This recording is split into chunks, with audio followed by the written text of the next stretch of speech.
Bienvenidos al video de Roma. Vamos a tratar de ir ligerito. Prometí que este video era más corto que los otros, así que acá vamos.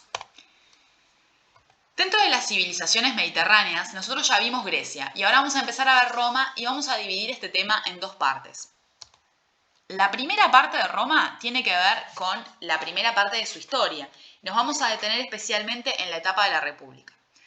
Fundación de la ciudad. Existe una leyenda que sitúa la fundación de la ciudad en el 753 a.C. Rómulo y Remo, los fundadores, descienden de Eneas, superviviente de la guerra de Troya.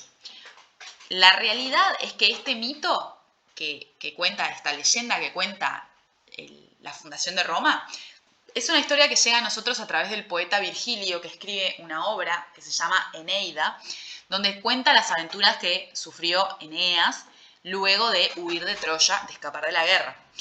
La verdad es que Roma se formó a partir de la fusión de 7 pueblos que existían en la península itálica, de pastores que se dedicaban a criar ganado, sobre todo caprino y ovino, latinos y sabinos que vivían a orillas del río Tíber. A estos pueblos se añadieron luego también los etruscos. Observemos en el mapa. Nosotros tenemos una leyenda, un mito que cuenta una historia de fundación. Eso es común en los pueblos que quieren tener una historia sobre su origen que los vincule sobre todo con los dioses o con los grandes héroes que ellos también admiraban. Este es el mapa de Italia hacia el siglo V a.C. ¿sí? Nosotros tenemos una composición de diferentes pueblos que aparecen por allí. Los etruscos, que serían los descendientes más directos de Eneas, que están allí en violeta, lo que es Magna Grecia, que tiene relación con los antiguos griegos que nosotros ya estudiamos, que están ahí al sur de la península. Y luego vamos a tener otros pueblos que no eran itálicos, pero también vamos a tener los llamados pueblos itálicos, que son los umbros, los sabinos, los latinos, los samnitas. Hay varios, ¿sí? Y esta fusión, digamos, de pueblos es lo que va a dar lugar luego a la cultura romana y a los romanos en sí. Por ejemplo, de los etruscos, los romanos van a tomar la forma en que ellos trazan las ciudades, por ejemplo. Pero de los latinos van a tomar el idioma, ¿sí? De estos pueblos ellos van a tomar diferentes cosas. De los griegos van a tomar gran parte de su religión. Vamos a irlo viendo de a poco. Si vamos a la ubicación temporal de Roma, si tomamos esta fecha de fundación, tenemos que la primera etapa de la antigua Roma empezaría en el 753 a.C. Luego, hasta el 509 a.C., hablamos de que se encuentra en un periodo de monarquía. La monarquía, si recuerdan, era un gobierno donde gobernaba un rey en solitario en general, ¿sí? Concentraba el poder en una sola persona, de ahí el nombre monarquía. Y, por lo que sabemos, en Roma hubo 7 reyes, ¿sí? Unos de ellos de origen latino y otros de ellos de origen etrusco. Hacia el 509 a.C. daríamos paso al sistema de gobierno llamado república. Esto va a traer algunos cambios bastante importantes que nosotros vamos a ir tratando de ver en este video. Y esta forma de gobierno, sobre todo, se va a extender hasta el 27 a.C. Luego, de a poco, esto no se da de un momento a otro, pero de a poco se va dando, la república se termina convirtiendo en un imperio. Ese es el tema de Roma parte 2, que luego desarrollaremos, ¿sí? Fíjense, vamos a abordar el tema de la República Romana. Vamos a empezar por la economía, como hemos empezado con todos los demás videos que hemos hecho. La economía. Como les decía, Roma primero se expande hacia todo el territorio de la península itálica, pero luego se va a expandir hacia todo el territorio que hay alrededor del Mediterráneo, ¿sí? Esa es una de las cosas que se va a hacer durante la República. Esto va a condicionar mucho la economía. La República Romana se expandió por una gran extensión de tierra. Esto llevó a que tuviese muchos y variados recursos naturales, porque claro, al ocupar tanto territorio, tenía diferentes paisajes, diferentes recursos naturales que fue aprovechando, digamos, a nivel económico y sobre todo comercial. Ahora lo vamos a ver. Las actividades principales que se desarrollaron fueron la agricultura y el comercio. Sobre la agricultura, pasaba que los cultivos principales eran la vid, los cereales y la oliva. La oliva en realidad era el fruto del árbol del olivo. Sobre todo, estos frutos, digamos, estos recursos, venían de territorios conquistados o colonias agrícolas. ¿Por qué pasaba esto?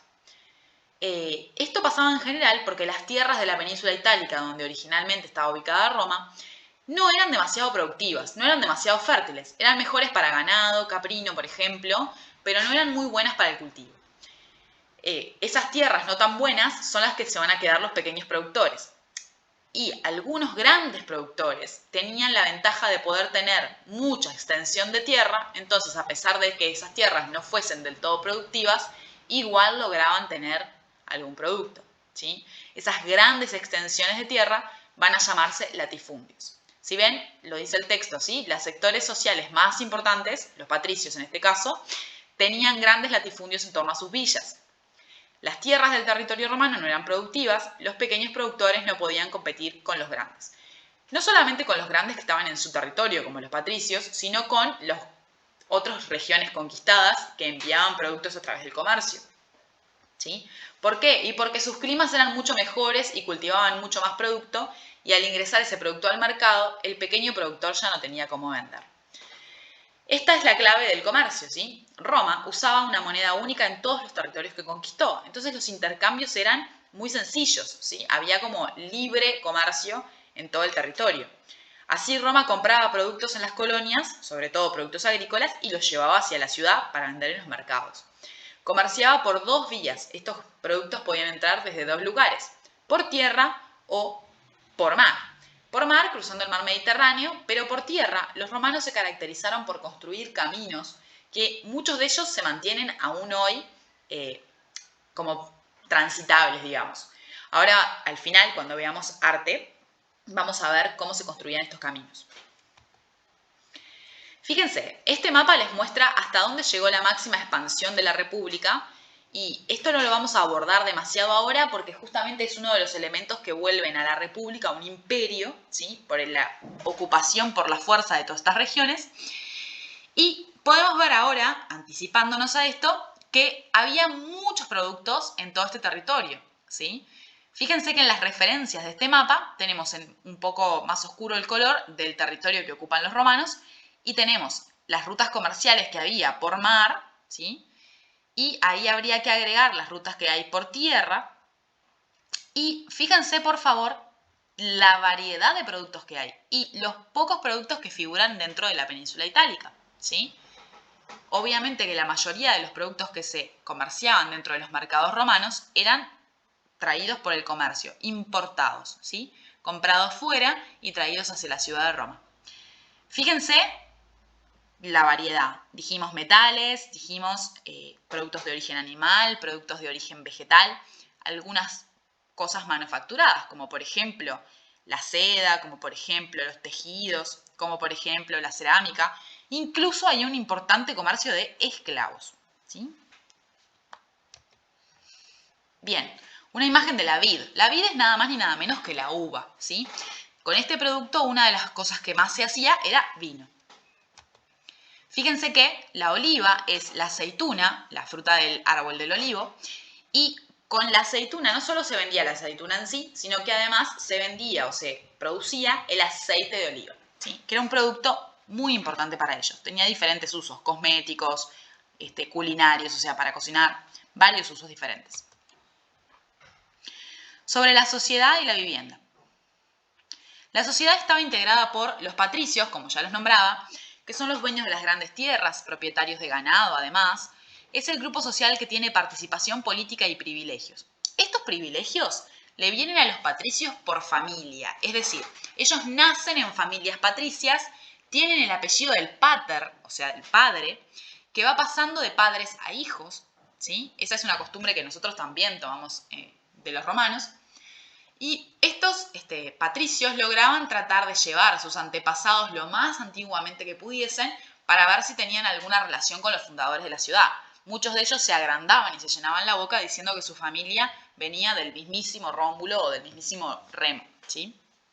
De alguna manera, si ustedes se fijan, el privilegio de este grupo depende de su nacimiento, no necesariamente depende de su riqueza económica, ¿sí? En el caso de los plebeyos, que es el siguiente grupo social, son pequeños propietarios de tierras. Pueden ser artesanos además o comerciantes. ¿Por qué se dedican a otras actividades aparte del trabajo en la tierra? Porque como dijimos, las tierras no siempre son muy productivas, más bien que no. Y por otro lado, tenemos algunas actividades que los patricios como que subestimaban, como que las tomaban como actividades de poca categoría, de personas con poco privilegio, como la artesanía o como el comercio, y no las hacían. Entonces ellos aprovecharon la oportunidad de negocio creando productos como la cerámica, por ejemplo, o el tejido, pero además, sobre todo, comerciando, y esto les permitió enriquecerse mucho. Algunos plebeyos llegaron a ser mucho más ricos que los patricios, pero porque eran ricos en dinero, no tenían igual apellido que les pudiese dar prestigio o poder. Después tenemos a los clientes. Los clientes vivían y trabajaban en las tierras de los patricios a cambio de acompañarlos en sus batallas. Este era un acuerdo en el que el cliente se mudaba, digamos, al territorio de los patricios, al terreno de los patricios, y trabajaba allí, trabajaba la tierra, y ganaba, digamos, la protección de ese patricio a cambio de que si ese patricio tenía que emprender una campaña militar o tenía que enfrentar a alguien, una batalla o lo que sea, el cliente formara parte de su ejército, ¿sí? Obviamente que los plebeyos, en la medida que se fueron enriqueciendo con las redes comerciales que estuvimos viendo en este mapa y demás, se rebelaron tratando de hacer cambios que les permitieran acceder al poder político, ¿sí? Estas rebeliones, que se llamaron luchas patricio-plebeyas, trajeron consigo algunas transformaciones. Por ejemplo, se desarrolló el uso de la ley escrita.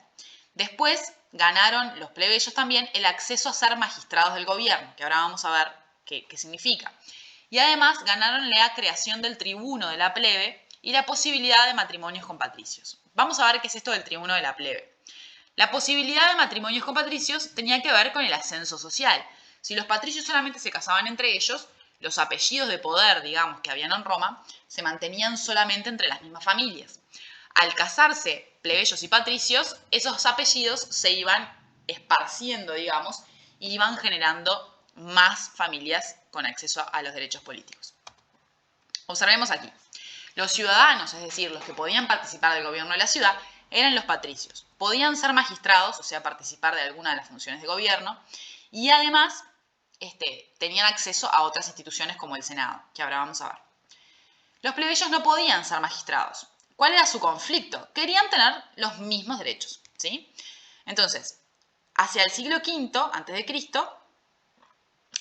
se creó el tribuno de la plebe, que es un representante de la plebe, o sea, de los plebeyos, que defendía los intereses de esta en el Senado. Es una magistratura, es un magistrado el tribuno de la plebe, ¿sí? El siglo IV a.C., los plebeyos adquirieron el derecho a ser ellos mismos magistrados también, o sea, elegibles como posibles magistrados. Fíjense acá, vamos a ver cómo funcionaba este gobierno entonces. Las instituciones romanas en tiempos de la República. El Senado era la institución más importante, ¿sí? Tenía 300 antiguos magistrados, o sea, personas que antes habían sido magistrados, dirigían la política exterior, o sea, eran los que se ocupaban de esta expansión, de dirigir al ejército hacia diferentes territorios, y aconsejaban a los magistrados para que tomaran ciertas decisiones de gobierno. Este Senado controlaba a los diferentes magistrados que eran los que en sí ejercían el gobierno, ¿sí? Había dos tipos de magistrados. Los superiores, que serían el cónsul, el pretor y el censor, que dirigen el Estado y proponen las leyes, que luego las leyes son aprobadas por las asambleas y ratificadas por el Senado también. Y los inferiores, que son el edil, el cuestor y el tribuno de la plebe, que decíamos que se había creado después de la rebelión de los plebeyos. Estos administran la ciudad, la policía, la seguridad de la ciudad y los impuestos. ¿tá? Estos magistrados van a ser elegidos por los diferentes comicios o asambleas. ¿sí? Las asambleas son reuniones de distintos tipos de ciudadanos. Vamos a ver que, por ejemplo, existe el comicio curiado, que está integrado por personas según su origen familiar. No tenía ninguna función política, más bien que era de debate, de discusión y de elección de estos magistrados. Los comicios tribunados, que se formaban según el lugar donde vivía la gente. Estos elegían a los magistrados inferiores y al tribuno de la plebe. Después tenemos los comicios centuriados, que se elegían o se conformaban según la riqueza, y estos sí se ocupaban a elegir los magistrados superiores. ¿tá? Después podemos ver que siguen siendo no participantes de la vida política, los extranjeros, las mujeres, los libertos, o sea, los esclavos que tuvieron su libertad, y los esclavos. Creencias. Los romanos tenían dos tipos de religión antes y durante la República: el culto público y el culto privado. El culto privado era el que se hacía dentro de la casa, estaba relacionado a la vida doméstica. Consistía en el respeto y el rezo a los antepasados. Tenía un fin utilitario, buscaba crear protección, buenas cosechas, etc. Este culto no lo llevaba adelante un sacerdote particularmente, sino el pater familias, o sea, el padre de la familia. Para las ofrendas y ritos de este culto se tenía un altar familiar que tenía incluso pequeñas esculturas de los antepasados. Este era un tipo de culto que se hacía dentro de la casa y que no se compartía con otras personas más que con la propia familia. Después tenemos el culto público, que se caracterizaba por ser politeísta, al igual que vimos que eran los griegos y los egipcios. Los romanos eran bastante supersticiosos. Por ejemplo, a medida que fueron tomando los territorios de los griegos, tomaron también el panteón de los dioses. Le llamaron de otra forma, pero siguen siendo los dioses griegos. Llegaron a tomar otros dioses de otras culturas por miedo a las represalias que esos dioses pudieran tener en contra de ellos. No necesariamente creían en ellos, pero los adoptaban dentro de su panteón para que nadie se ofendiera, digamos. Observen lo que les decía, ¿sí? Acá tenemos los dioses que son más conocidos, digamos, dentro de la religión griega. Por ejemplo, Zeus, Hera, Hestia, Poseidón, Hades y Demeter. Algunos de estos dioses fueron los que vimos videos en el video de Grecia. Van a ver que el nombre que está en azul es el nombre que le dan los romanos a estos dioses. A Zeus, por ejemplo, le van a llamar Júpiter, que sigue siendo el rey de los dioses, digamos, el dios más importante. Hestia la van a llamar Vesta, que es la diosa del hogar. Poseidón lo van a llamar Neptuno, que es el dios del mar. Si se fijan, varios de estos dioses tienen un nombre de algo que capaz les suena. Es porque todos los planetas de nuestro sistema solar fueron nombrados a partir de dioses romanos. Arte. Elegí algunas cosas concretas para hablar sobre este tema, porque hay muchas más cosas sobre las que podríamos hablar, pero vamos a ver si en la parte 2 de Roma desarrollamos algunas cosas más. Los romanos tuvieron diversas manifestaciones artísticas, tenían artes decorativas, conmemorativas y en la arquitectura eran más bien prácticos. Sobre la pintura, por ejemplo, pintaban murales y decoraban las paredes interiores de las casas y a veces también las exteriores.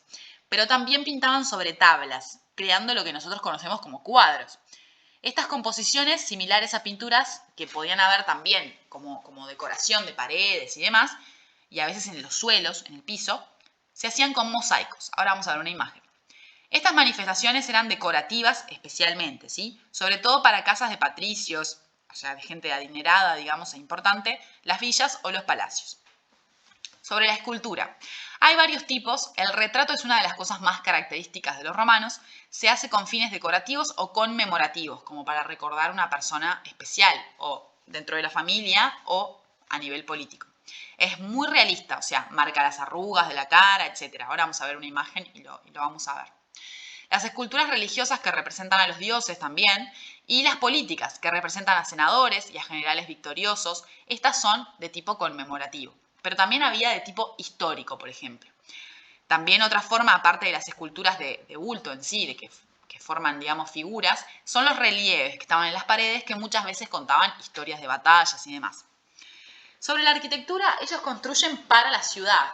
En esto es lo que decimos que son prácticos. Hacen calles, acueductos, cloacas y edificios de tránsito, ¿sí? Lugares en los que va a entrar y salir mucha gente y que tienen un uso particular. No construyen tumbas inmensas como construían los egipcios o inmensos templos como construían los griegos. Construyen más para los seres humanos y cosas más prácticas.